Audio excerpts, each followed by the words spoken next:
Hello everyone and welcome to Maths is Easy. I hope you all are doing good. In last lecture we learned how to solve simultaneous equations using the Cramer's method. आज के इस lecture में हम देखेंगे कि अगर हमारे पास कोई नॉन लीनियर इक्वेशंस दिए हुए हों तो हम कैसे उनको लीनियर इक्वेशन में कन्वर्ट करके सॉल्व कर सकते हैं। हम एक एग्जांपल ले लेते हैं। हमारे पास एक एग्जांपल है 4/x plus 5/y is equals to 7 और 3/x plus 4/y is equals to 5। यहाँ पे जो हमें इक्वेशन दी हुई है वो नॉन लीनियर फॉर्म में दी हुई है। लीनियर इक्वेशन का जनरल फॉर्म क्या है? ax plus by plus c is equals to 0 या ax plus by is equals to c। यह है जनरल फॉर्म लीनियर इक्वेशन का। और इसमें वेरिएबल्स जो है वो नॉर्मल फॉर्म में है और यहाँ पे जो वेरिएबल्स है वो इन्वर्स फॉर्म में है। यहाँ पे हम अगर इसको और सिंप्लीफाई करके लिखे तो कैसे लिख सकते हैं? 4 इंटू 1/x। ये 1/x और x दोनों सेम नहीं है, तो हमको ये जो वेरिएबल 1/x के फॉर्म में है इसको हमें कन्वर्ट करना है किसके फॉर्म में? x के फॉर्म में। यहाँ पे हमारे पास है 1/y, इसको हमें कन्वर्ट करना है किसके फॉर्म में? y के फॉर्म में। अभी हम देखेंगे कि इन नॉन लीनियर इक्वेशंस को हम लीनियर इक्वेशंस में कैसे कन्वर्ट करके सॉल्व कर सकते हैं। अब जब भी आपके पास ऐसे इक्वेशंस आए, नॉन लीनियर इक्वेशंस आए, तो सबसे पहला काम आप ये करो कि जो वेरिएबल्स है उनको मल्टीप्लिकेशन के फॉर्म में लिख लो। कैसे? 4 into 1/x plus 5 into 1/y is equals to 7। ये हो गई हमारी first equation. Second equation 3 into 1/x plus 4 into 1/y is equals to 5। ये हमने दोनों इक्वेशन लिख लिए। वेरिएबल्स को मल्टीप्लाई करेंगे उस फॉर्म में, जैसे कि हम यहाँ पे वेरिएबल्स को मल्टीप्लाई कर रहे हैं। ओके, थोड़ा सा और सिंप्लीफाइड फॉर्म में हमने लिख दिया। अब हम क्या करेंगे? 1/x और 1/y इनके लिए कोई एक अलग वेरिएबल सब्सटीट्यूट कर देंगे। ठीक, जैसे हमने यहाँ पे 1/x को सब्सटीट्यूट कर दिया a, 1/y को हमने यहाँ पे सब्सटीट्यूट कर दिया b। अब हम इस इक्वेशन को वापस दोबारा लिखेंगे। पहले इसको हम अच्छे से लिख लेते हैं। Substituting 1/x is equals to a and 1/y is equals to b। अब जो हमारे दोनों इक्वेशन है वो क्या बन जाएंगे? 4 इंटू 1/x की जगह a, 4a plus 5 into 1/y की जगह b, 5b is equals to 7। ये हो गई हमारी first equation. Similarly second equation 3 into a plus 4 into b is equals to 5। ये हो गए हमारे दो इक्वेशंस। अब ये किस फॉर्म में है? लीनियर फॉर्म में। पहले हमारे पास नॉन लीनियर फॉर्म में था, हमने उसको लीनियर फॉर्म में सब्स्टिट्यूट करने के लिए जो नॉन लीनियर टाइप का वेरिएबल था उसको हमने कुछ और वेरिएबल सब्स्टिट्यूट कर दिया ताकि हम इक्वेशन को लीनियर फॉर्म में कन्वर्ट कर सके। अब हम इसको सॉल्व करके a और b की वैल्यू निकालेंगे। a और b की वैल्यू क्यों निकालेंगे? ताकि जब हमें a की कुछ वैल्यू मिल गई, सपोज a की हमें वैल्यू मिल गई 1। ओके, ये है हमारा a is equals to 1। Suppose हमें a की वैल्यू 1 मिल गई। ओके, हमने a किसको सब्स्टिट्यूट किया था? 1/x को, तो 1/x is equals to a। ये दोनों सेम है। हाँ, ये दोनों सेम है, मतलब 1/x की वैल्यू क्या हो गई? 1। तो x की वैल्यू क्या हो जाएगी? x की वैल्यू हो जाएंगी, x को इधर ले लो और ये वैल्यू इधर वापस ले लो, इंटरचेंज कर दो वैल्यूज। x की वैल्यू हमें मिल गई 1। तो यहाँ से हम इन दोनों इक्वेशंस को सॉल्व करके a और b की वैल्यू निकालेंगे और फिर एलिमिनेशन मेथड के थ्रू हम इन इक्वेशंस को सॉल्व कर देंगे। So we have these two equations. Now what we can do is we can use elimination method here. Now how to solve this using the elimination method? कोई भी एक variable के coefficients same कर दो। Multiplying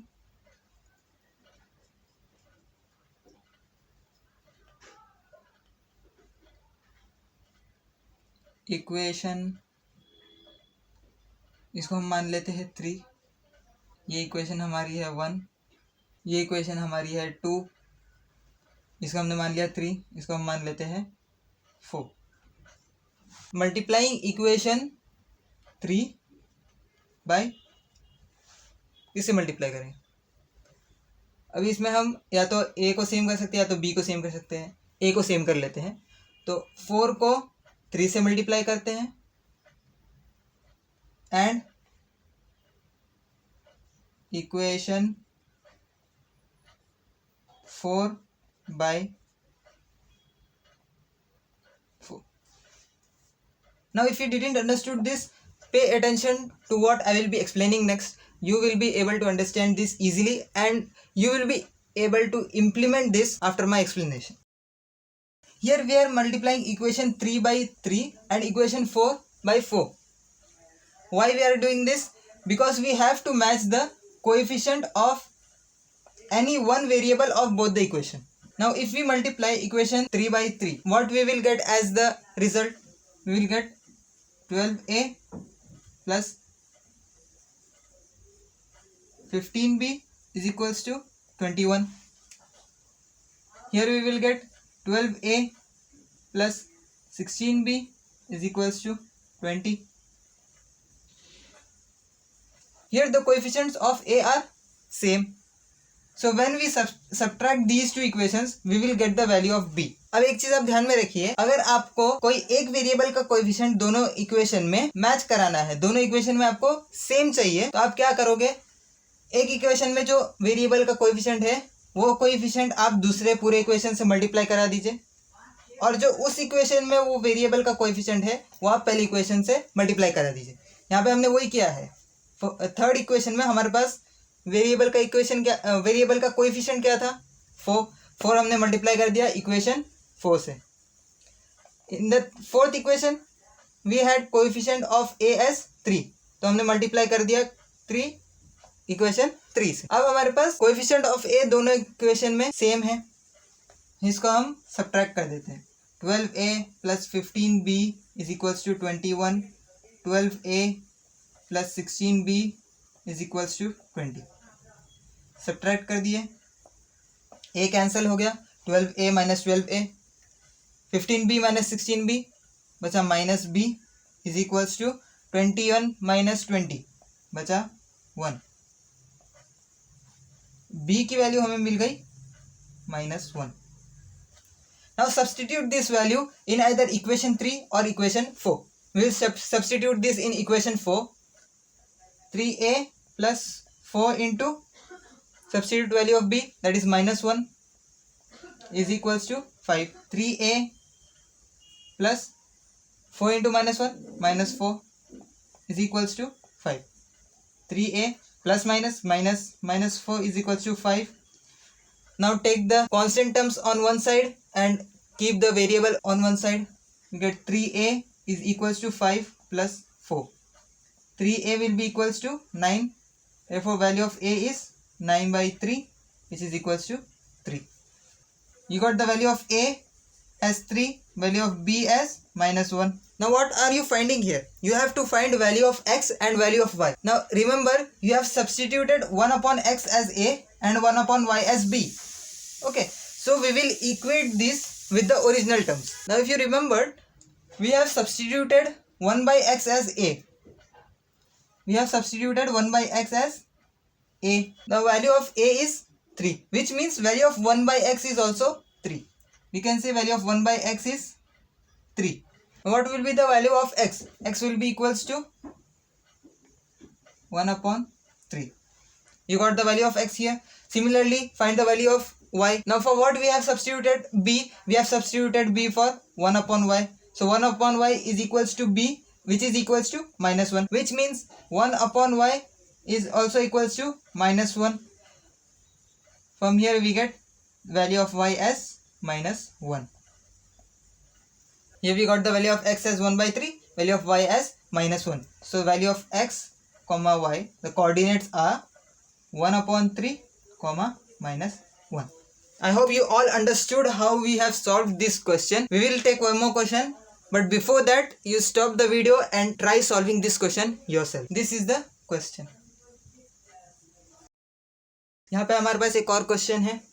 4 upon x minus y plus 1 upon x plus y is equals to 3. 2 upon x minus y minus 3 upon x plus y is equals to 5. Same method, पहले इसको simple form में लिख लो। 4 into 1 upon x minus y plus 1 into 1 upon x plus y is equals to 3.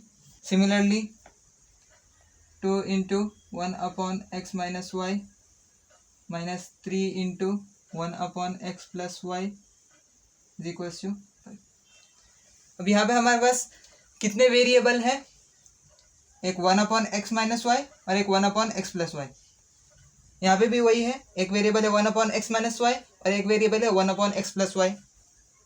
अब इनको कोई एक अलग variable substitute कर दो ताकि ये जो इक्वेशन है वो लीनियर फॉर्म में हो जाए. हम सब्स्टिट्यूट करते हैं 1 upon x minus y as m and 1 upon x plus y as n. अब हमारी इक्वेशन किस फॉर्म में बनेगी? लीनियर फॉर्म में. So our equation will be 4m plus n is equals to 3. Second equation 2m minus 3n is equals to 5. Now we have the equations in linear form. अब क्या करेंगे हम? इसको elimination method से solve करके m और n की value निकाल लेंगे. m और n की वैल्यू कैसे निकालेंगे? अब यहाँ पे इजी है m और n की वैल्यू निकालना. पिछले इसमें हमें दोनों इक्वेशन को मल्टीप्लाई करना पड़ा था. दोनों इक्वेशन में कोई एक वेरिएबल के कोएफिशिएंट्स को हमने मैच किया, उसके बाद हमने a और b की वैल्यू निकाली. यहाँ पे आप ऑब्जर्व करो, फर्स्ट जो इक्वेशन है उसमें n के साथ कोएफिशिएंट क्या है? 1 है. और सेकंड इक्वेशन में n के साथ कोएफिशिएंट क्या है? -3. अब क्या करोगे आप? इक्वेशन 1 को 3 से मल्टीप्लाई कर दो. जब 3 से मल्टीप्लाई कर दोगे तो यहाँ पे क्या होगा? यहाँ पे n का कोएफिशिएंट बचेगा 3, यहाँ पे n का कोएफिशिएंट रहेगा -3. सिंपली ऐड कर दो, आपके पास m की वैल्यू आ जाएगी. m की वैल्यू सब्स्टिट्यूट कर दो कोई एक इक्वेशन में, आपको मिल जाएगी n की वैल्यू. पहले हम लेबल कर लेते हैं इक्वेशंस को. यहाँ पे हमारे पास ये थी हमारी इक्वेशन 1, ये थी हमारी इक्वेशन 2. इसको हम लेबल कर लेते हैं इक्वेशन 3, इसको हम लेबल कर लेते हैं इक्वेशन 4. अब हम यहाँ पे क्या करेंगे? यहाँ पे आप ऑब्जर्व करो, इक्वेशन 1 में n का कोएफिशिएंट क्या है? n का कोएफिशिएंट यहाँ पे 1 है. इक्वेशन 2 में n का कोएफिशिएंट क्या है? -3 है. अब थोड़ा सा दिमाग यहाँ पे लगाओगे तो आप बोलोगे कि इक्वेशन 3 को सिंपली 3 से मल्टीप्लाई कर दो. क्यों? जब आप इसको 3 से मल्टीप्लाई करोगे, we will get the coefficient of n as 3 here and here we have the coefficient of n as -3. Simply add the two equations, you will get the value of m and then substitute that value of m in any one of the equation, you will get the value of n. Let's solve it together. Here we are multiplying equation 3 by 3. Now on multiplying equation 3 by 3, what we will get here? 12m plus 3n is equals to 9. Equation 4 will be the same. 2m minus 3n is equals to 5. We will get 14m and will get cancelled. 9 plus 5, 14. We will get the value of m as 1. We got the value of m as 1. Substitute this in equation 3 or 4. We will substitute this in equation 4. So we have 2 into value of m, we have 1. 2 into 1 minus 3n is equals to 5. 2 minus 3n is equals to 5. We have minus 3n is equals to 5 minus 2. Because we kept the variable on one side and the constant terms on the other side. So we have minus 3n is equals to 5 minus 2, which is equals to 3. So we have minus 3n is equals to 3. Here we have value of n as -1. We got the value of m, we got the value of n. What to do next? See, in the beginning, we assigned the value of m for 1 upon x minus y and value of n for 1 upon x plus y. Which means the value of m will be equals to value of 1 upon x minus y and value of n will be equals to 1 upon x plus y. Which means 1 upon x minus y is equals to m, which is equals to 1. So value of 1 upon x minus y will be 1. 1 upon x plus y is equals to n and the value of n is -1. Which means value of 1 upon x plus y will be equals to -1. I hope you are getting this. Now what we will do? We will try to convert this into linear form. How we will convert this into linear form? Just multiply the denominator to the other side of the equal sign. Doing this for m, we will get 1 is equals to, we are multiplying this denominator to the other side of the equal sign. We will get x minus y. Here we have the linear equation x minus y is equals to 1. We will label this as 5. Okay, this is our fifth equation. We got this as a linear equation. Similarly, doing this for n, 1 upon x plus y is equals to minus 1. We'll multiply the denominator to the other side of the equal sign. We get 1 is equals to minus of x minus of y. Simplifying this equation, we will get x plus y is equals to minus 1. This is our equation. This is equation 5 and this is equation 6. Now here we have two equations, equation 5 and equation 6. They are in linear form as well as in the form of x and y, which means we can solve this using elimination method or graphical method or Cramer's method. I will solve this using the elimination method. I will suggest you to try solving these equations using the graphical method as well as the Cramer's method. Now simply adding these two equations, we will get 2x, y will be cancelled, is equals to 1 minus 1, 0, which means value of x is 0. Substituting this value in either equation 5 or equation 6, substituting this in equation 5, x minus y is equals to 1. The value of x is 0, 0 minus y, this is 0, 0 minus y is equals to 1, which means value of y is equals to minus 1. Here we got x comma y, the coordinates as 0 comma minus 1. This is the solution. I hope you understood this method. As I told you, try solving these two equations by graphical method and Cramer's method, and if you have any difficulty in solving by those two methods, do let me know in the comments. I will make a dedicated video for the solution of these two equations. These are the DIY questions, obviously do it yourself questions. आज के lecture में जो मैंने सिखाया हूँ और पिछले 3 lectures में मैं जो सिखाया हूँ उन सब को दिमाग में रख के आप इन क्वेश्चंस को सॉल्व कीजिए. बहुत ही इजी क्वेश्चंस है, बस आपको कॉन्सेप्ट समझ में आया है तो आप इन क्वेश्चंस को बहुत ही आसानी से सॉल्व कर पाएंगे. नेक्स्ट टॉपिक हमारा एप्लीकेशन ऑफ साइमल्टेनियस इक्वेशंस.